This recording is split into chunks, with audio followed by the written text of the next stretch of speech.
আমরা সৌভাগ্যবান নির্বাচনী প্রচার অভিযান শুরুর প্রথম দিনই আমাদের প্রিয় নেতা জনাব তারেক রহমান নারায়ণগঞ্জের মাটিতে পা রেখেছেন।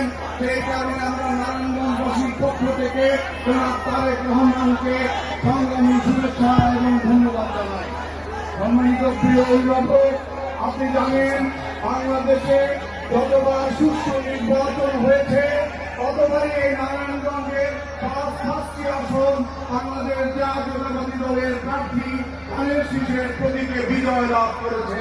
সম্মানিত অভিভাবক, আমি আপনাদেরকে কথা দিতে চাই, সম্মানিত অভিভাবক, আগামীতে এই 12ই ফেব্রুয়ারি যে নির্বাচন হবে সেই নির্বাচনে ইনশাআল্লাহ নারায়ণগঞ্জের মাটি ধানের শীষের ঘাঁটি এটা প্রমাণ করে দিয়ে আপনাকে ৫টি আসন উপহার দিতে পারবো ইনশাআল্লাহ।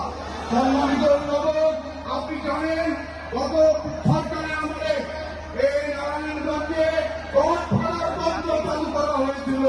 এই নারায়ণগঞ্জ থেকে বাংলাদেশের সবচাইতে বেশি রাজস্ব বাংলাদেশ সরকারকে প্রদান করা হয়, কিন্তু নারায়ণগঞ্জের যথাযথগুলো উন্নয়ন বিগত সরকারের সময় ওই সময়কার এমপিরা নারায়ণগঞ্জের কোনো উন্নয়ন করে নাই।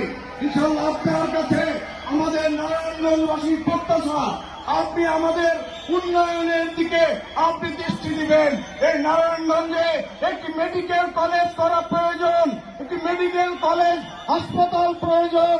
আপনি যদি আগামী দিনে ইনশাআল্লাহ প্রধানমন্ত্রী হবেন, নারায়ণগঞ্জবাসীর দাবি একটি মেডিকেল কলেজ স্থাপন করে দিয়ে আপনি একটি অনন্য দৃষ্টান্ত স্থাপন করে দিবেন।